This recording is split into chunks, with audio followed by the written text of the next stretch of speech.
Power shortages disrupt learning processes, I've said earlier. This hinders the development of a skilled workforce needed for economic growth in our land. Then, of course, it affects the quality of life. One of us shared, he said, if you just come home around 4 or 5 and there is light, everybody is happy. 6 o'clock, 7 o'clock, there is light, everybody is happy. Once the light goes off, you know, there is mood, everybody is moody, and you begin to wonder what is happening. You know, many years ago,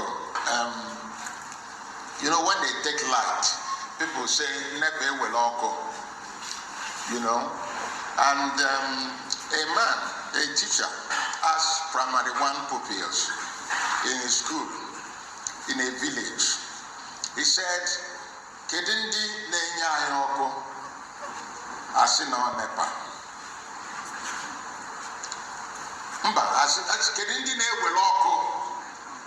Onye obula nepa na weloko maka weloko nepa weloko. Teacher we jija ụmụaka kedu kwana ndị na-eweta ọkụ. Onwere ọmata kede zara ife a. One small boy, when he's young, I say, hey. I say, I see no problem with that. Hey, we talk. So, we talk about the hey. Manandi, where you have never. That is how the people are perceived. So, we should be careful about that. Poor power supply lowers the standard of living, leading to social unrest and dissatisfaction. This can have broader implications for political stability and social cohesion. Then, what are some of the causes of inadequate power supply? Number 1 is infrastructure deficit. Nigeria suffers from outdated and insufficient power infrastructure. The generation, transmission, and distribution networks are often not robust enough to meet the growing demand for electricity. Aging infrastructure also leads to frequent breakdowns and inefficiencies. For instance, under President Jonathan, when I was Minister of Power, something struck me. I was asking for a list of the engineers within the PHCN system. And to my shock and horror, PHCN until then, for 16 years, did not employ a single engineer. 16 years. When an institution, an organization, an industry that is solely dependent on expertise and engineering did not employ a single engineer for 16 years. What do you expect of that system? So there we are. That was why I quickly sent a memo to President Jonathan, and he authorized that I hire at least 1,000 engineers, and we did that. We had to do that. So, but thankfully, we had a president that listened. Some will not mind, you know. So, the same thing goes at the distribution aspect, transmission aspect, generation.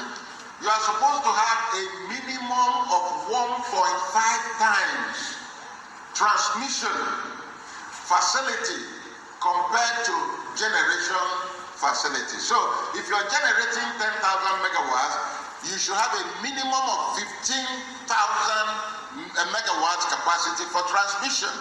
And you should have a minimum of 20,000 megawatts for distribution. But Nigeria is always the other way around, you know. That was why any time under Jonathan that we try to hit about 5,000 megawatts, the entire transmission system becomes unstable. Because there's no adequate transmission facility. So that infrastructure deficit is part of a major problem. They are inadequate, they are not robust enough, and often not robust enough to meet growing demands for electricity. Aging infrastructure also leads to frequent breakdowns and inefficiencies, as I said earlier. For instance, now, for the past 3 days, we haven't had light. In the estate I live, in Enugu, no light. So, as I was coming out, I was told that that we need to put on generator, because what we've used, although we've had no light for 3 days, we always have light because of solar. We integrated both solar and inverter system that gives us light. But unfortunately, the capacity is not high enough, so we can only use one refrigerator and one freezer for the solar inverter system. The other freezers and refrigerators in the house will be shut down anytime there is no power from the mains. So that's what happens.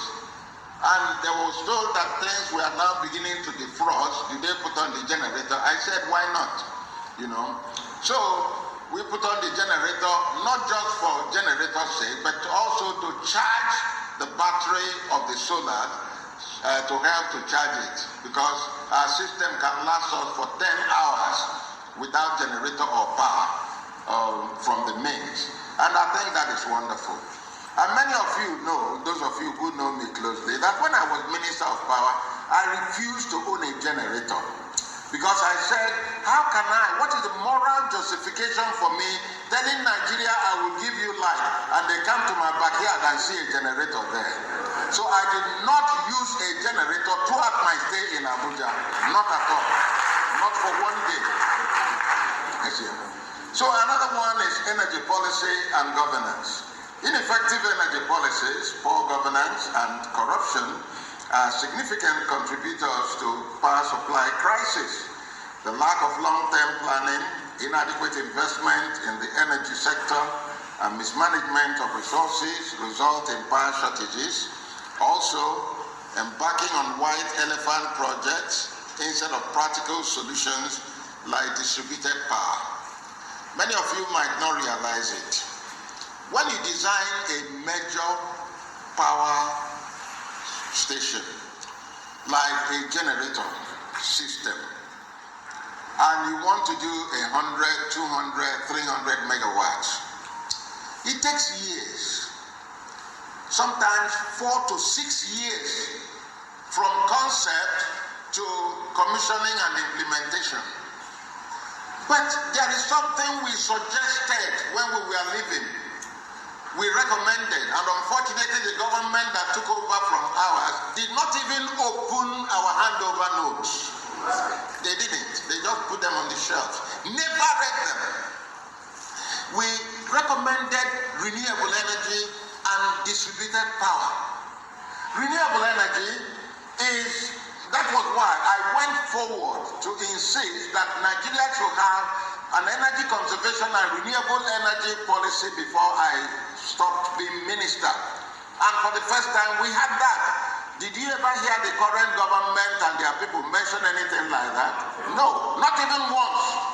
But it's there, approved by the president. Nobody uses it. Distributed power is where you can give power directly without passing through transmission. It mimics what you're seeing by geometric now, which is a wonderful and laudable thing happening in Aba today. That you can produce electricity and spread it to the people directly without having to pass through the national grid. So you can do 1 megawatt, 5 megawatts, and the challenge I will throw to Sika is try to find a means to introduce a bill in the National Assembly that will allow people to generate electricity, not just 1 megawatt. The law says 1 megawatt without license. Let it go to 5 megawatts. Once it gets to 5 megawatts, you see small estates, hospitals, institutions, business clusters, agricultural clusters, and manufacturing clusters generate their own electricity without the cumbersomeness of passing through NET and other places. So take it as a challenge. Try to let our people know that we need to be able to encourage our people to generate power and give it directly where it is needed. That way, within a 3-month period, maximum 6 months, you have power everywhere. Instead of spending 4 to 6 years designing a mega white elephant project, look at what they call, the massive hydroelectricity that we were planning on doing, apart from Zungeru. It's like it doesn't work. 10 years, 20 years, 50 years, we are still designing. But you can do distributed power and saturate the entire nation with that. Let us encourage that to happen. It will bless our people. So, another one is financial constraints. Developing economies often lack the financial resources to invest in the necessary power infrastructure. In Nigeria, this is compounded by lack of the will to solve the problem. High levels of debt, low revenues, and energy tariffs, and dependence on foreign aid limit the ability to expand and modernize the power sector. And then next one is energy mix and resources. The over-reliance on a single source of power, which is fossil fuels, almost all of them, apart from a few hydroelectric power, Zungeru and a couple of others. Mambila, that was foreseen 50 years ago, is still on the drawing board till today. It gets to a place, we did everything to get Mambila working. But, because by the elections of 2015, the government was kicked out, so it didn't work. And then instead of them to go ahead and go with the contract that we had come up with, they ended up adding more than 500 billion to the cost we were thinking about. That is in Naira. And at the end of the day today, it's not even realized. I would say not 500 billion, but a few. I think they said. Yeah, thank you very much. Because of the videos staying so long, this is part of the send to Governor Soludo and others in Alaigbo, the governors in Alaigbo. What this man is talking about is Professor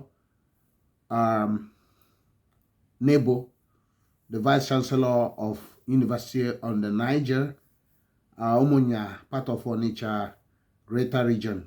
So you have heard him. This is the part 2, and we are going to do the part 3 also.